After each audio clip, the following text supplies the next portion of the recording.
Let us for a few minutes focus our mind on the Supreme Consciousness. Let us become aware of meditative state and pray for the welfare of the whole humanity. Om Shanti Shanti Shanti Hari Om Tat Sat. Om Stapakaya Dharmasya Sarvadharma Swarupine Stapakaya Dharmasya Sarvadharma Swarupine Avatara Varishtaya Ramakrishna Te Namah. Asato ma sadgamaya tamaso ma jyotirgamaya. Asato ma sadgamaya tamaso ma jyotirgamaya. Pratyormamritangamaya. Om Shanti Shanti Shanti. Let us bow down to Sri Ramakrishna, the embodiment of all religions, the Supreme God incarnate. Let us pray to Him to lead us from unreal to the real, to lead us from darkness of ignorance to the light of knowledge, to lead us from death to immortality. Sri Ramakrishna has given number of instructions how to conduct our spiritual life.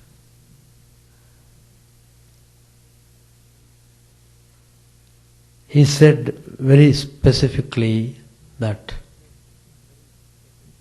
one attains everything when he discovers his true nature.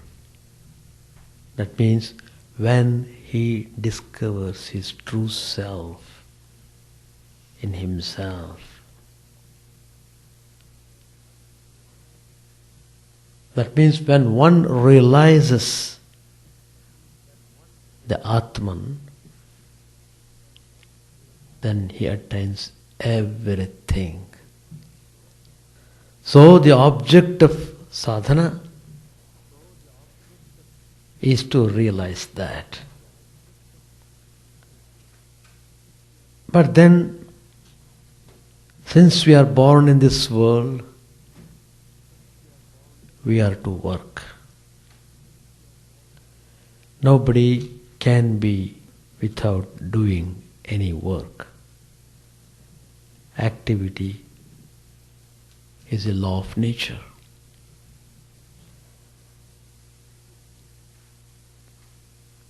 We appreciate the work. But we should meditate on the spiritual idea, which is also the law of nature. We all think, but think all things except God. Then again, meditation means thinking about God, thinking about the spiritual idea. That means both work and meditation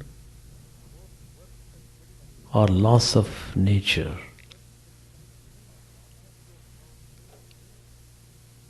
As we are born, we do act and we do think.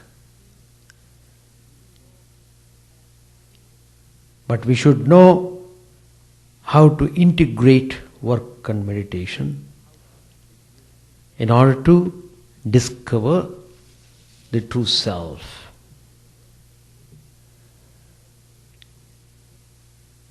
That is the subject which we are dealing now since last 2 classes. And meditation as a state is very important for us to know what it means. It is nothing but a simple state of awareness.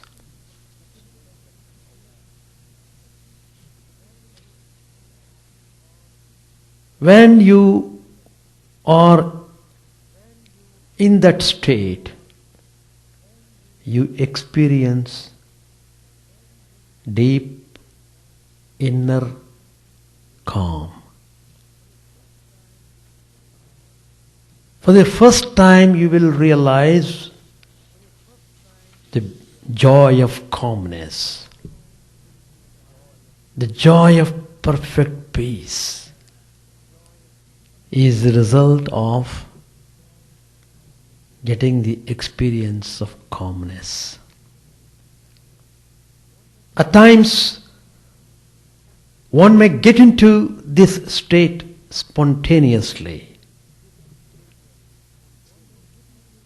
but usually it is the result of the practice of the meditative techniques for a long period of time. So meditative techniques are essential or necessary or useful.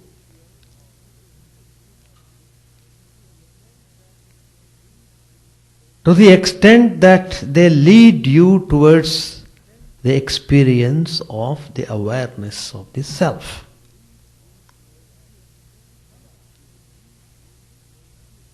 Sometimes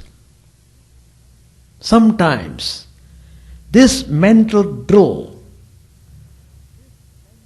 whatever the struggling we are undergoing in the form of spiritual practices, may not produce any noticeable effect.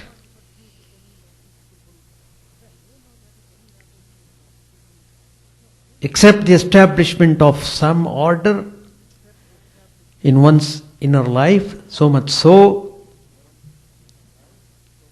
that many people go on practicing meditation. At least they sit in the meditative posture without actually entering into the meditative state at all.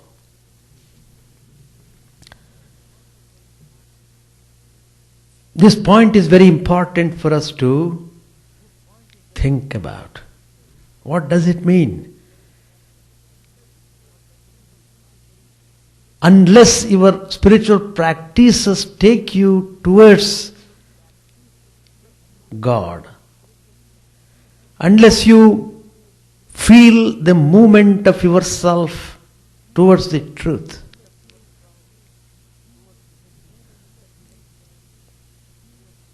you are not entering the meditative state.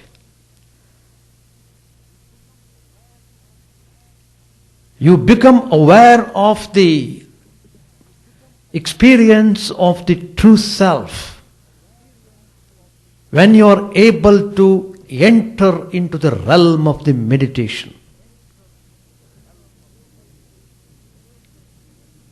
It is a meditative state that Patanjali means by the term dhyana and not any meditation technique. He has mentioned some of the techniques, no doubt.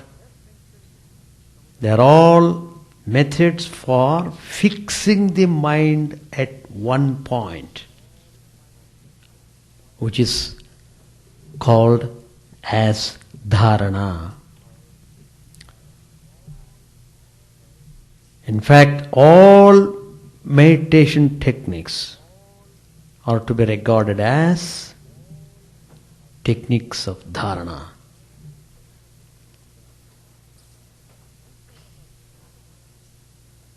Most of our normal thinking, most of our actions,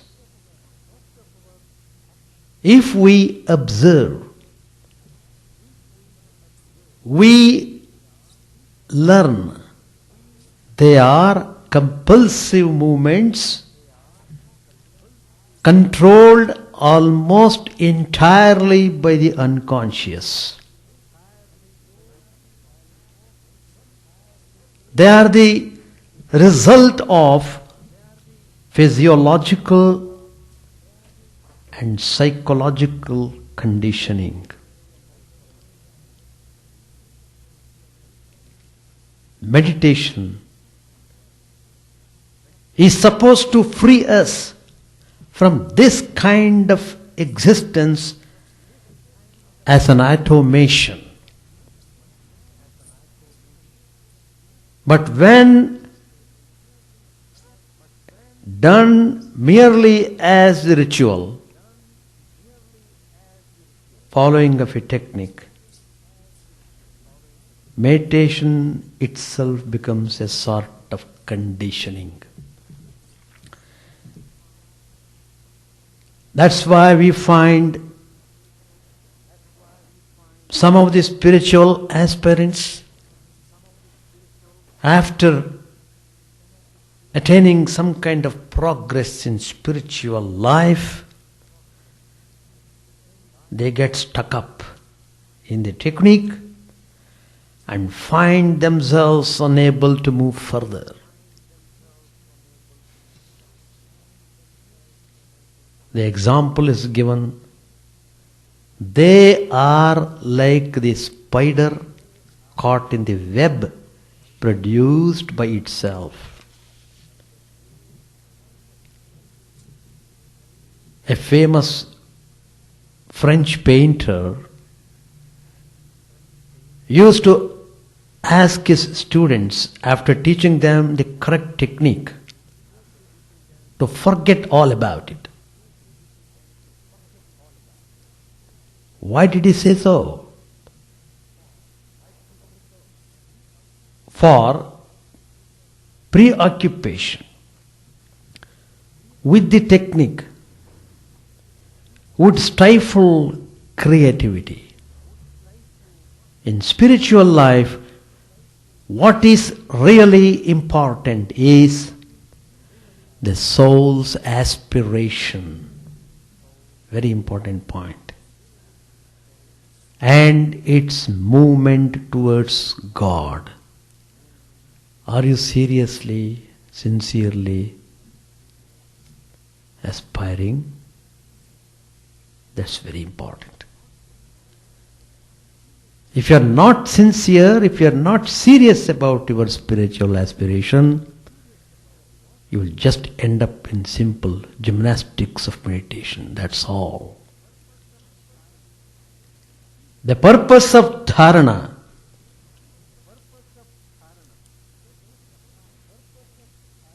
the techniques applied is only to serve as guideposts or landmarks.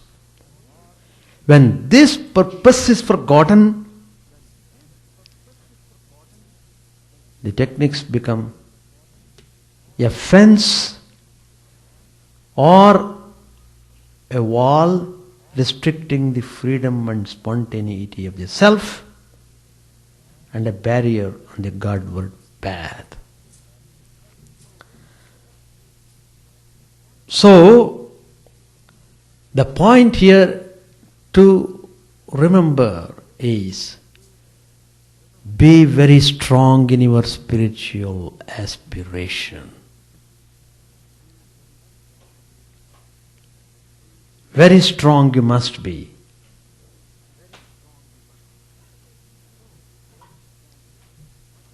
So, whatever we do meditation, whatever work we perform, we should harmonize them. How to do it? The way is to maintain meditative state of consciousness while engaged in external work. That's very important. Maintaining meditative state of consciousness when you are engaging in your external work. What is the meditative state? It's a state of deep interior calm in which the inner self, which is called Pratyagatman, remains as a witness. In all these few classes I am dwelling upon the Vedantic teachings so that you become more and more familiar with the Vedantic ideas which help you to establish inner calmness, which help you to maintain meditative state, which help you to integrate meditation and work.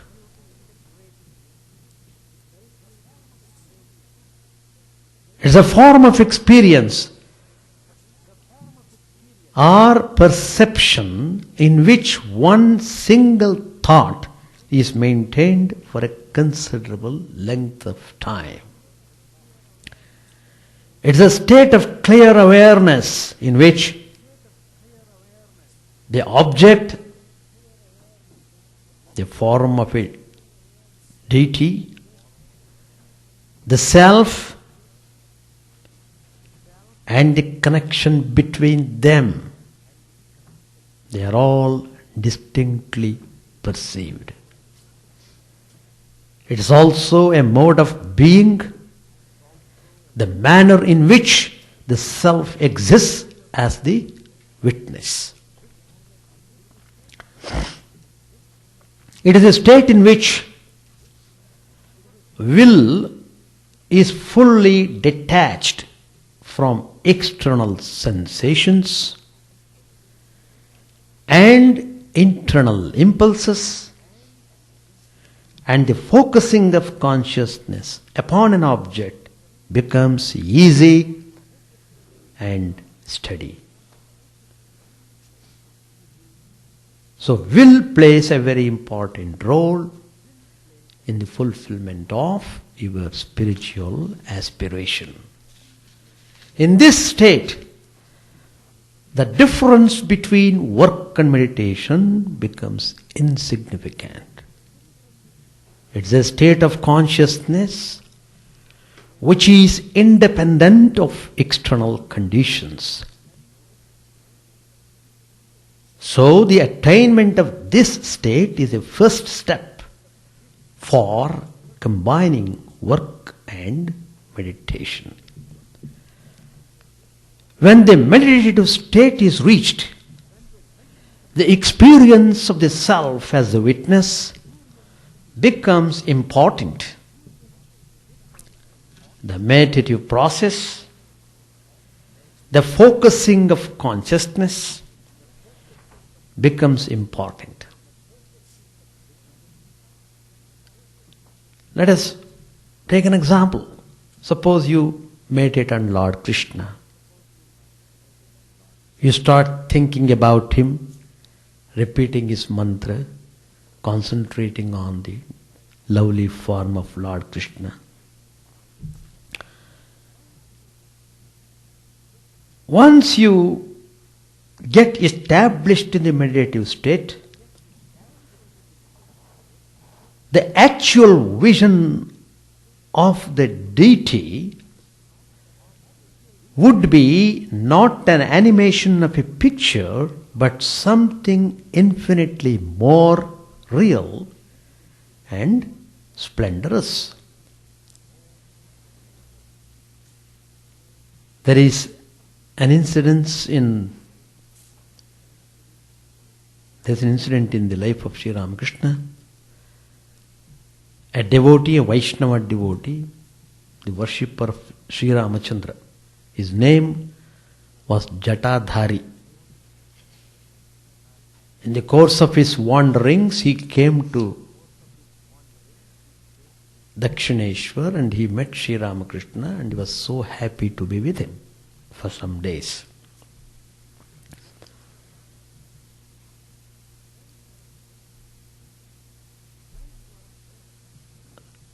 When he was there, in the company of Sri Ramakrishna, Jatadhari, who used to carry always with him a bronze image of Sri Rama,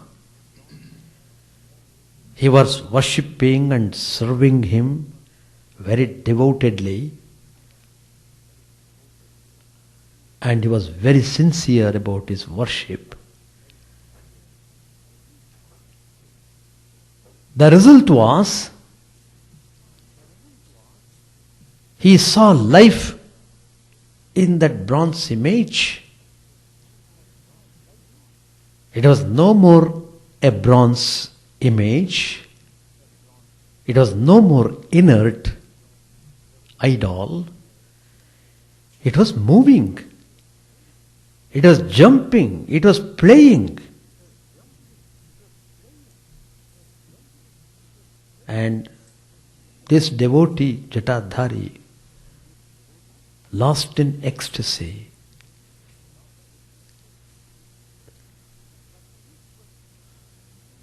But this was seen only by Sri Ramakrishna. Nobody else saw that. For anybody, it was only a bronze idol. It is only for Jatadhari, who was worshipping with all devotion.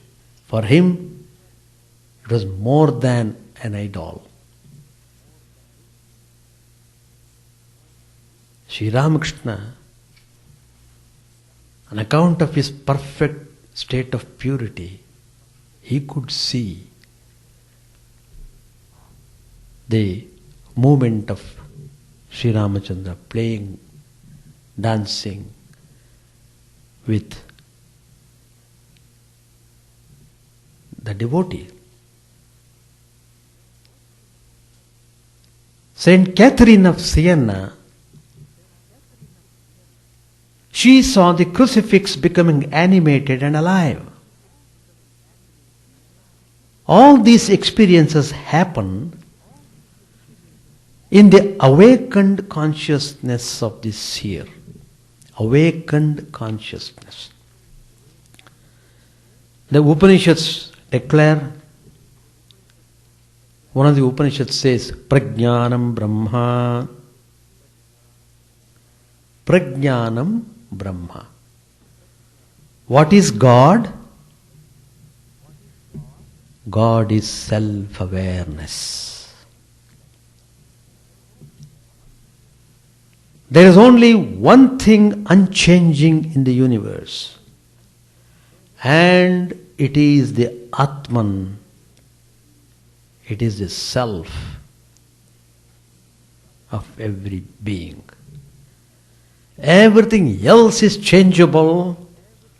Everything else is impermanent. God should not be identified with them. God is not changing. God is not impermanent. This is one of the most emphasized and recurring themes in the Upanishads. That's why realizing the true nature of the self, you become completely fulfilled in your achievement. There's another Upanishad, Kena Upanishad, it says, that which is not seen with the eyes, but by which the activity of the eyes is perceived, know that alone is to be Brahman. Yat chakshusha na pashyati, yena chakshumshi pashyati, tadeva brahma tvam vidhi. That's the Sanskrit version. The true path of God lies as a luminous tunnel in the inner self.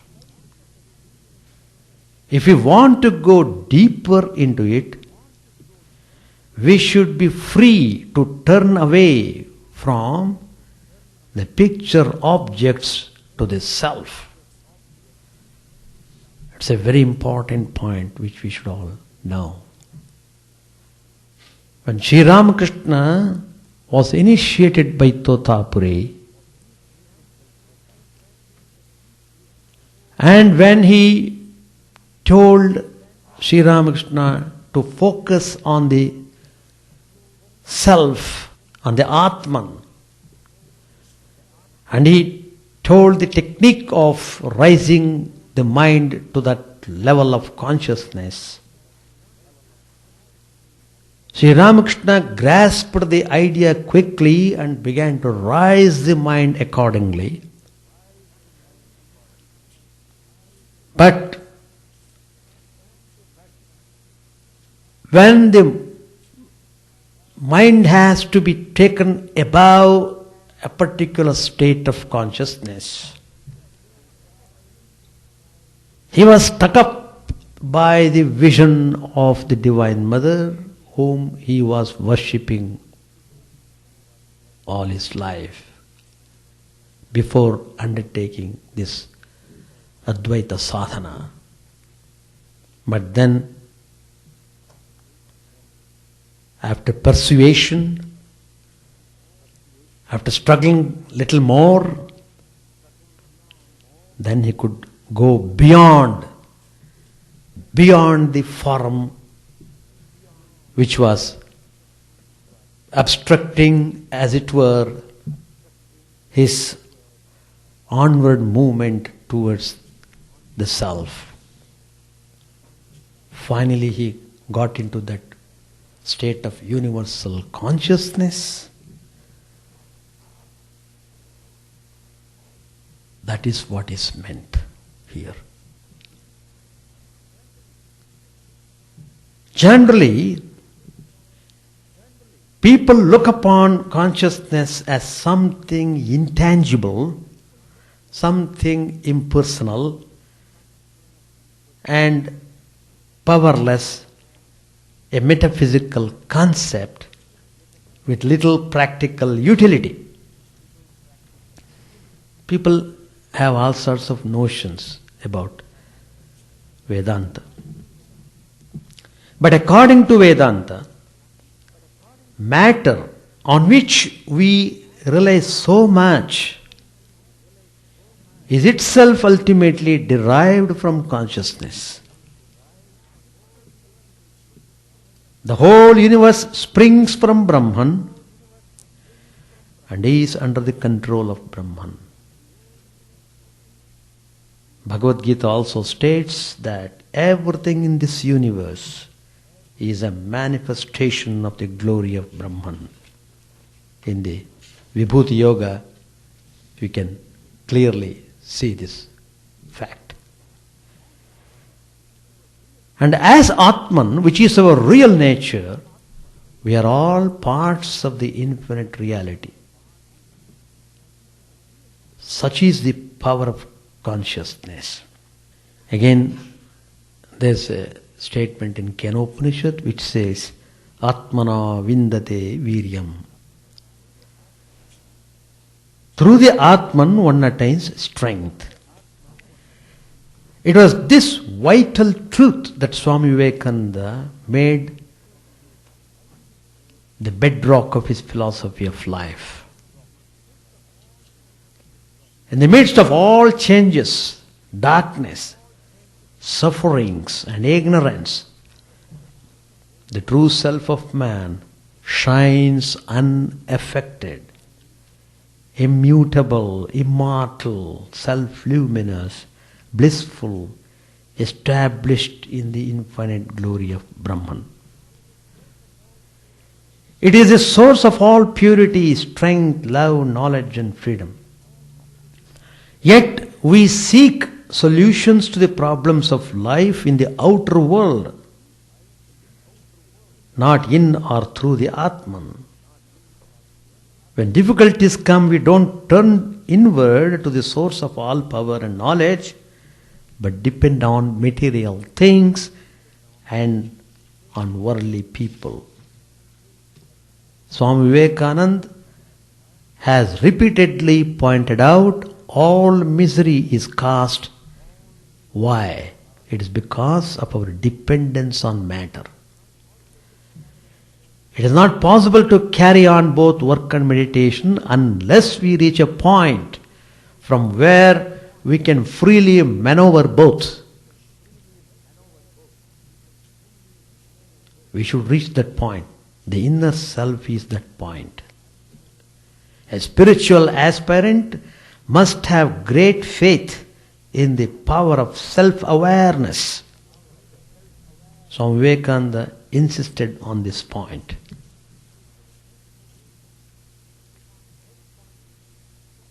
The next point which is very important for our subject is the power of divine creativity. The ignorance of the cosmic nature of all activity is another obstacle in the advanced stages of meditation. Modern science tells that every object and particle in the universe is in ceaseless motion, and all physical, chemical and biological changes take place in accordance with universal laws. All psychological processes like the rise and interaction of ideas and emotions are also governed by the universal laws of the mental world.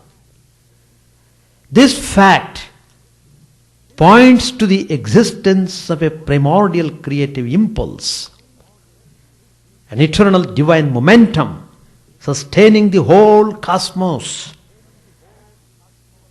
and of which all individual changes and activities are parts. God is the unmoved prime mover from whom has streamed forth this eternal cosmic momentum, and Bhagavad Gita exhorts us to take refuge in Him. Tameva chadyam purusham prapadye yatah parvartihi prasata purani. This means that even meditation is a part of divine activity. Meditation is also activity. After a good meditation, we feel elated, and when we make some progress in meditative life, we take the credit for it. But all inner transformations are brought about by whom? By divine power. If we have attained joy and progress in meditation, it is because we have opened our hearts more to the divine current. If we have not attained much progress, it is only because our ignorance and egoism have blocked the free movement of the universal spiritual current. ignorance and egoism. They are the stumbling blocks. The important point to note here is that it is a divine power which is the symbol of the meditation image that transforms our consciousness. Once we accept the spiritual ideal and attune our mind to it, what happens? The divine current goes on producing changes in us at subliminal levels. Even in sleep, transformation continues to take place. The more we open our hearts to the divine grace, the more quickly we progress. Opening our heart is important. So, now comes the next point, the power of aspiration. If our real nature is the witnessing self, and if all physical and mental activities are going on spontaneously, how does the self get involved in work? How do we manipulate and appropriate to ourselves the cosmic activity of the divine? In other words, what is the connecting link between pure awareness and work? Herein comes Vedanta. The Vedantic view is that the inner self exerts its influence on the body and mind through the will, known by such terms as kratu, dhriti and ichcha. These are all various terms used for will. See, will is very important.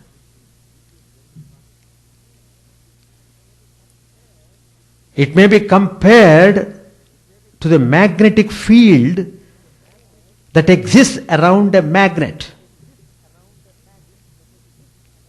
Will may be compared to the magnetic field that exists around a magnet. Through its field, a magnet can act upon a metal object without coming into contact with it.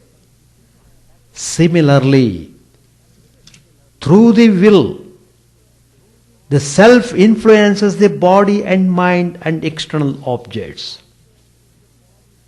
There is another Upanishad called Aitareya Upanishad. It tells that the will is an Atma Dharma, a function of the self. As such, it is different from desires. It is different from instincts. It is different from emotions. It is different from mental images, ideas and so on, which are functions of the mind.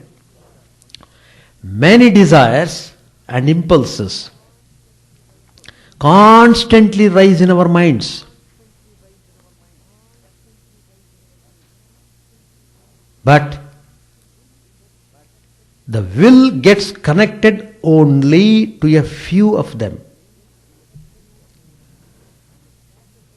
When the will catches a desire or impulse, it becomes a sankalpa, intentional motivation.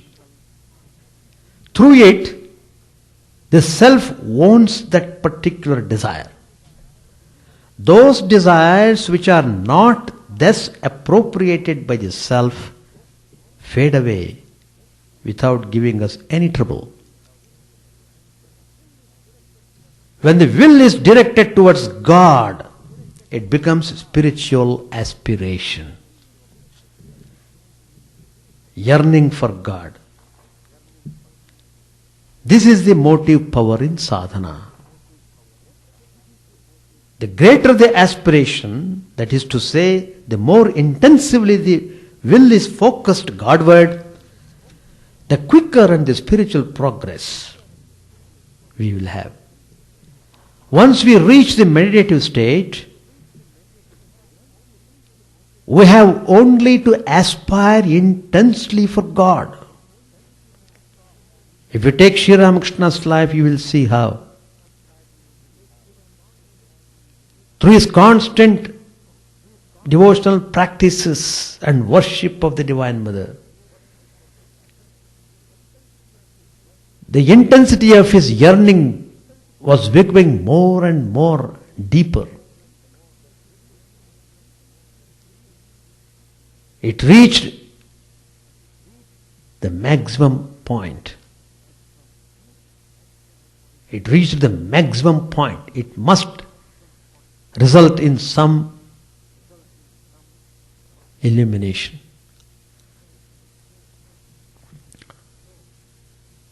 So, finally, Sri Ramakrishna was engulfed by the bliss. The whole temple was filled up by luminous consciousness. The whole thing was just shining with wonderful light. This experienced gave Sri Ramakrishna tremendous calmness, tremendous joy.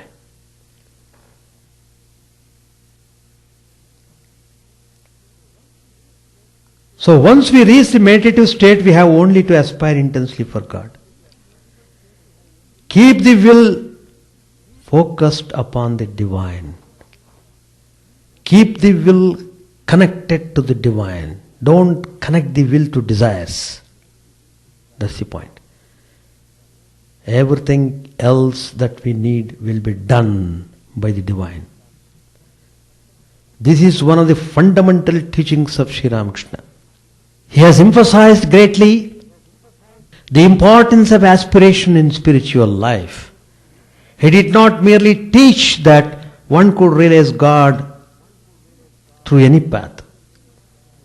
He did not merely teach that one could realize God through any path, but he qualified this teaching with the class, provided one had intense yearning for God. Then follow any path. But yearning for God must be there. Without that, it will be simply a drill. He once told a group of devotees, "Oh, that restlessness is the whole thing. Whatever path you follow, whether you are a Hindu, whether you are a Muslim, whether you are a Christian, whether you are a Shakta, Vaishnava or Brahmo, the vital point is Vyakulata.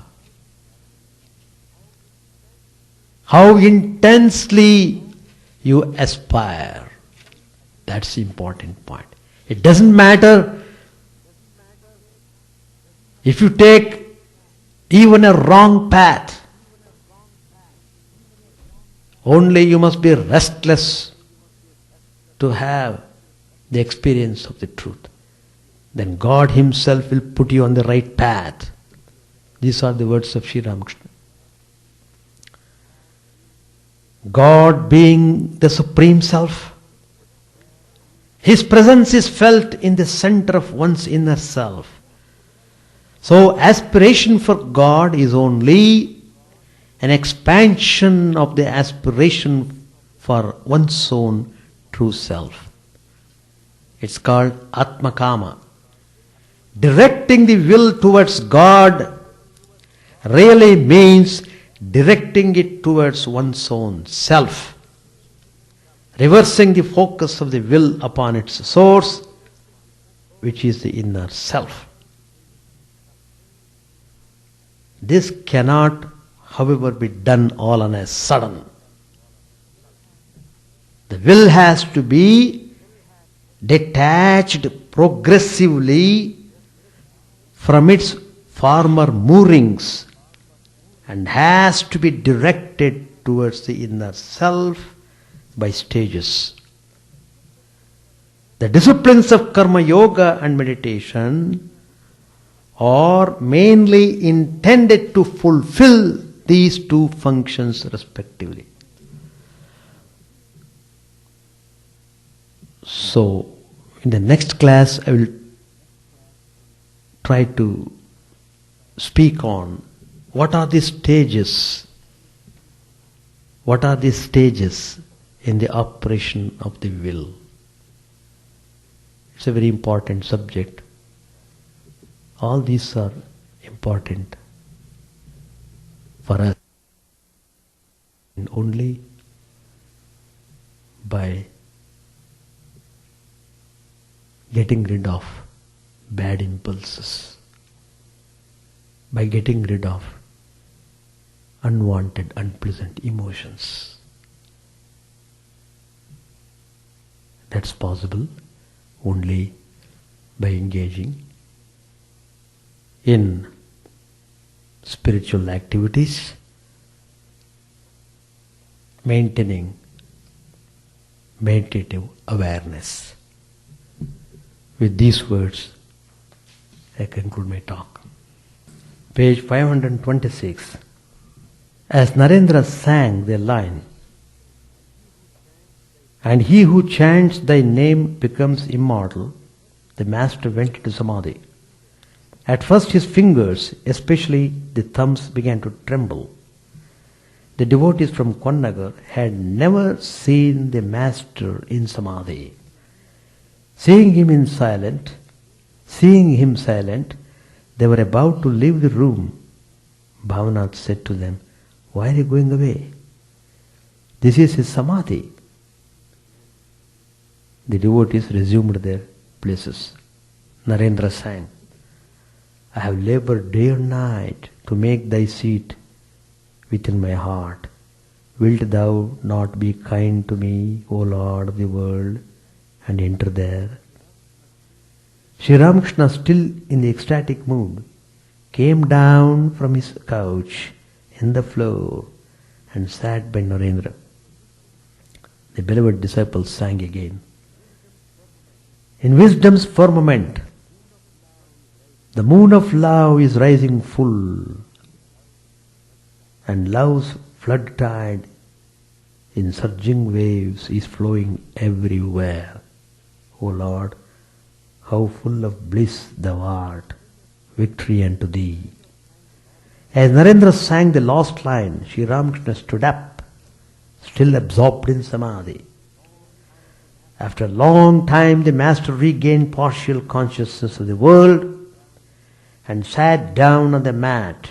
Narendra finished his singing, and the Tanpura was put back in its place. The master was still in a spiritual mood and said, "Mother, tell me, what is this? They want someone to extract the butter for them and hold it to their mouths. They won't throw the spiced bait into the lake. They won't even hold the fishing rod. Someone must catch the fish and put it into their hands. How troublesome. Mother, I won't listen to any more argument. The rogues force it on me. What a bother. I shall shake it off. God is beyond the Vedas and their injunctions. Can one realize him by studying the scriptures, the Vedas and the Vedanta?" To Narendranath, Sri Ramakrishna asked, "Do you understand this? The Vedas give only a hint." Narendra wanted the Tanpura again. The master said, "I want to sing." He was still in an ecstatic mood, and the master sang, "Mother, this is a grief that sorely grieves my heart, that even with thee for mother, and though I am wide awake, there should be robbery in my house. The master said, Mother, why do you make me argue? He sang again, once for all, this time I have thoroughly understood. From one who knows it well, I have learned the secret of bhava. The master said, I am quite conscious, but he was still groggy with divine fervor. He sang once more, I drink no ordinary wine, but wine of everlasting bliss. As I repeat my mother Kali's name, it so intoxicates my mind that people take me to be drunk. Sri Ramakrishna had said, Mother, I won't listen to any more argument. Narendra sang, O Mother, make me mad with thy love. What need have I of knowledge or reason? Sri Ramakrishna said with a smile, O Mother, make me mad. God cannot be realized through knowledge and reasoning, through the arguments in the scriptures. He had been pleased with the singing of the musician from Konnagar and said to him humbly, please sing about the Divine Mother, please, one song. Musician said, you must excuse me, sir. Master, bowing with folded hands, no, sir, I can enforce this demand. Saying this, Sri Ramakrishna sang a few lines from a kirtan, assuming the attitude of a gopi. Radha has every right to say it. She has kept awake for Krishna. She has stayed awake all night, and she has every right to be picked. Then he said to the musician, my dear sir, you are a child of the Divine Mother. She dwells in all beings. Therefore, I have every right to enforce my demand. A farmer said to his guru, I shall get my mantra from you by beating you if I have to. Musician smilingly said, by shoe beating? Master smiled, no, I won't go that far. Again in abstracted mood, Sri Ramakrishna said, the beginner, the struggling, the perfect and the supremely perfect. Which are you? Perfect or supremely perfect? Come along, sing for us. The musician complied. He sang just a melody. Master said, my dear sir, that too makes me happy. The musician then sang a song. When the music was over, the devotees from Konnagar saluted the master and took their leave. The sadhaka bowed before him with folded hands and said, holy man, let me say goodbye.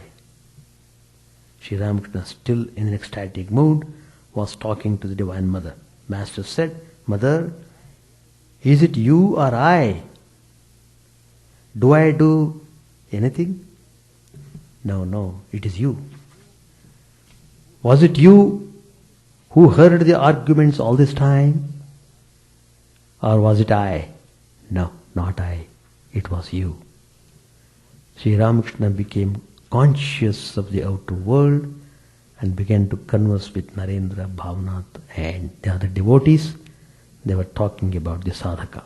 We shall continue next Tuesday. Any questions to ask?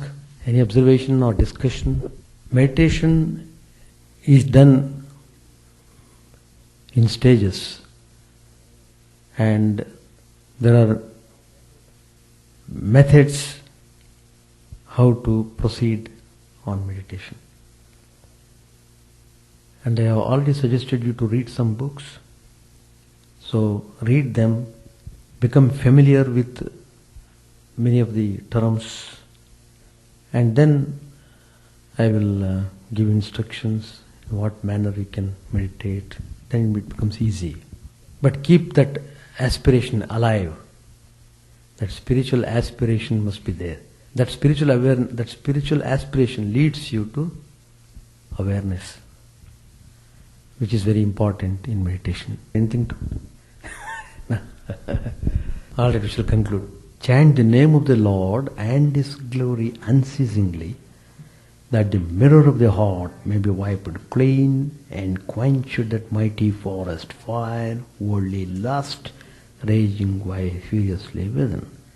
O name streamed down in moonlight on the lotus heart, opening its cup to knowledge of thyself. O self, drowned deep in the waves of his bliss, tasting his nectar at every step, bathing in his name, that both were very souls. Various are thy names, O Lord. In each and every name thy power resides. No times are set, no rites are needful for chanting of thy name. So vast is thy mercy, how huge then is my wretchedness, who find in this empty life and heart no devotion to thy name. O my mind, be humbler than a blade of grass. Be patient and forbearing like a tree. Take no honor to thyself, give honor to all. Chant unceasingly the name of the Lord.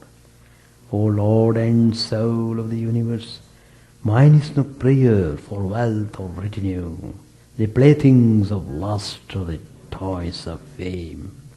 As many times as I may be reborn, grant me, O Lord, a steadfast love for Thee. A drowning man in this world's fearful ocean is Thy servant, O Sweet One. In Thy mercy, consider him as dust beneath Thy feet. Oh, how I long for the day when an instant separation from Thee, O Lord, will be as 1,000 years, when my heart burns away with its desire, and the world without Thee is a heartless void. Prostrate at Thy feet let me be, in unwavering devotion, neither imploring the embrace of Thine arms, nor bewailing the withdrawal of Thy presence, though it tears my soul asunder. O Thou who stillest the hearts of Thy devotees, do with me what Thou wilt, for Thou art my heart's beloved, Thou and Thou alone. O Lord, lead us from the unreal to the real, lead us from darkness to light, and lead us from death to immortality. May all be free from dangers, may all realize what is good, may all be actuated by noble thoughts, may all rejoice everywhere. May all be happy, may all be free from disease, may all realize what is good, may none be subject to misery. May the wicked become virtuous, may the virtuous reign tranquility, may the tranquil be free from bonds, may the freed make others free. May good betide all people, may the sovereign righteously rule the earth, may all beings ever attain what is good. May the worlds be prosperous and happy. May the clouds pour rain in time. May the earth be blessed with crops. May all countries be freed from calamity. May holy men live without fear. May the Lord, the destroyer of sins, the presiding deity of all sacred works, be satisfied. For He being pleased, the whole universe becomes pleased. He being satisfied, the whole universe feels satisfied.